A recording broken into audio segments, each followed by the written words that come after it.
Assalamualaikum warahmatullahi wabarakatuh. Alhamdulillah, puji syukur mari kita ucapkan kehadirat Allah Subhanahu wa Ta'ala yang telah memberikan kita nikmat, yakni diantaranya nikmat kesehatan dan kesempatan, sehingga kita dapat menyelesaikan tugas kuliah pada hari ini. Salawat beriring salam tidak lupa kita hadiahkan ke ruh Nabi besar Muhammad SAW yang mana syafaatnya yang kita harapkan di kemudian hari. Tidak lupa kami ucapkan kepada Pak Nurdiansa yang telah memberikan tugas kepada kami. Semoga Bapak dalam keadaan sehat walafiat dan senantiasa dalam lindungan Allah Subhanahu wa Ta'ala.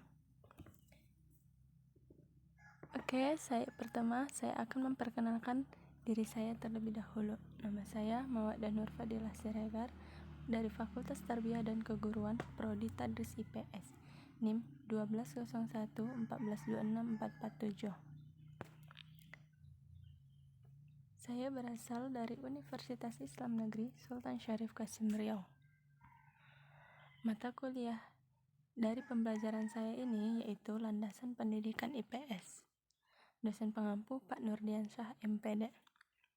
Oke guys, jangan lupa like, comment, share, dan subscribe ya, karena dukungan dari kalian sangat berarti buat saya. Oke, selanjutnya di sini saya akan mempresentasikan tentang landasan psikologi pendidikan. Pengertian psikologi. Psiko adalah jiwa, logos adalah ilmu. Psikologi itu ilmu yang mempelajari tentang jiwa. Nah, apa itu landasan psikologis pendidikan? Yaitu kajian tentang dasar-dasar psikologis yang dapat menjadikan landasan teori maupun praktek pendidikan. Menurut A.H. Maslow, ada 5 tingkatan kebutuhan, yaitu 1. Kebutuhan fisik seperti lapar dan haus. 2. Kebutuhan keamanan seperti keamanan dan aturan. 3. Kebutuhan memiliki rasa dan cinta seperti kasih sayang, mengidentifikasi. Keempat, kebutuhan penghargaan seperti prestasi, keberhasilan, dan harga diri. Kelima, kebutuhan aktualisasi diri seperti kebutuhan dan menyempurnakan diri. Selanjutnya, situasi pergaulan pendidikan. Pergaulan pendidikan adalah hubungan antara dua pihak yang mempunyai maksud yang disengaja untuk mempengaruhi anak didik, sehingga anak didik tersebut berkembang menuju kedewasaannya. Pergaulan tidak selalu dalam bentuk tatap muka ataupun face to face, melainkan dapat terjadi dengan mempergunakan surat menyurat, telepon, radio, televisi, sinebertik, ataupun internet. Selanjutnya saya akan menjelaskan dimensi proses pendidikan. Pendidikan pada dasarnya mempunyai dimensi tujuan untuk memperbaiki perilaku ataupun behavior modification dan behavior improvement. Proses pendidikan dapat berlangsung dalam berbagai jenis dimensi perilaku dan menyangkut aspek kognitif yang sebagian besar dilakukan di sekolah. Sedangkan afektif dan religius, kepribadiannya itu yang utuh dan kata hati lebih banyak dilakukan di keluarga. Adapun keterampilan yang lebih banyak melibatkan aspek fisik, baik keterampilan tangan, kaki, tubuh, dan gabungan dari seluruh koordinasi tubuh. Teman-teman belum bosan kan mendengarkan dari penjelasan saya? Dan saya selanjutnya akan menjelaskan tentang tugas-tugas pokok perkembangan, yaitu proses pendewasaan manusia itu adalah pertemuan antara pertumbuhan potensi dari dalam pada anak dan pengaruh dari lingkungan yang sebagian diatur dengan sengaja yang disebut pendidikan. Menurut Robert Havik Ross, tugas perkembangan ialah tugas yang terdapat pada suatu tahap kehidupan seseorang yang akan membawa individu kepada kebahagiaan dan keberhasilan. Dalam tugas-tugas perkembangan berikutnya, yaitu apabila tahap kehidupan tersebut dijalani dengan berhasil, sedangkan kegagalan dalam melaksanakan tugas perkembangan akan mengakibatkan hidup tidak bahagia pada individu dan kesukaran-kesukaran lain dalam hidupnya kelak. Selanjutnya, tahap-tahap perkembangan. Menurut Erikson, yang diadopsi oleh si Kun pribadi pada tahun 1984, 156 sampai 159, yaitu 1. The sense of truth, yaitu kemampuan mempercayai. Kira-kira itu terjadi pada umur 0 sampai 12 bulan.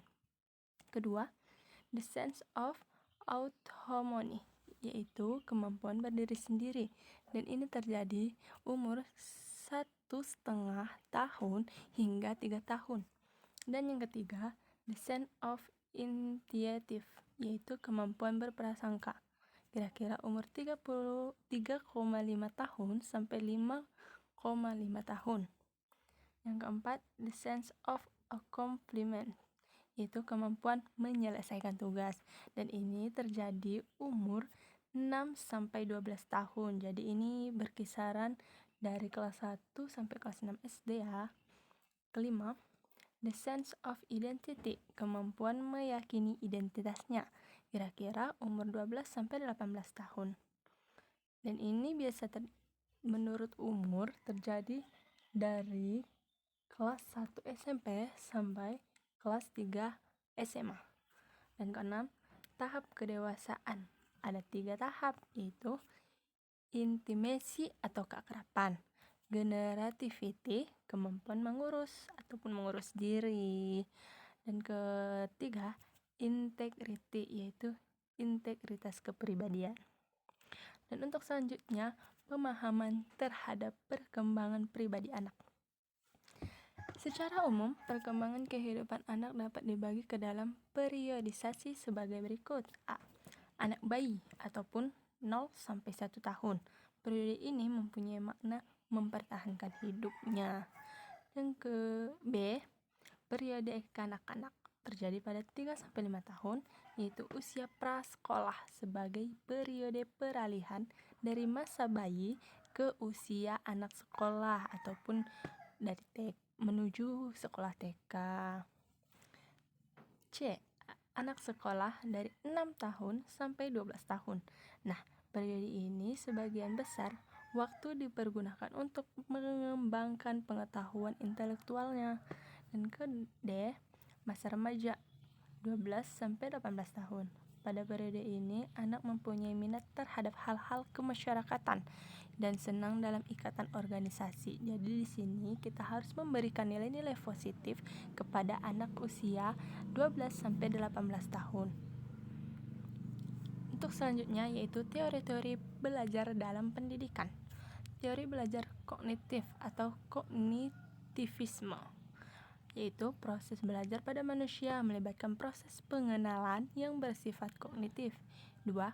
Teori belajar humanistik. Perilaku manusia ditentukan oleh dirinya sendiri, oleh faktor internal, dan bukan dari kondisi lingkungannya. Ketiga, teori belajar behavioristik. Perilaku manusia adalah hasil pembentukan melalui kondisi lingkungan yang mempengaruhi proses belajar. Stimulus, respon, dan akibat. Untuk selanjutnya yaitu upaya pendidikan. Upaya pendidikan adalah suatu cara usaha pendidikan untuk membimbing anak mencapai kedewasaannya. Cara usaha itu dapat berbentuk pendidikan atau situasi dengan sengaja diadakan untuk mendidik anak. Upaya pendidikan dapat berupa perintah, larangan, ajakan, saran, dan dorongan. Dan selanjutnya, upaya pendidikan dilaksanakan berhubungan dengan 4 hal, yaitu untuk mencapai pendidikan efektif. Kedua, menumbuhkan pengertian yang tepat. Ketiga, menimbulkan rasa senang dan belajar. Keempat, mempengaruhi sikap siswa.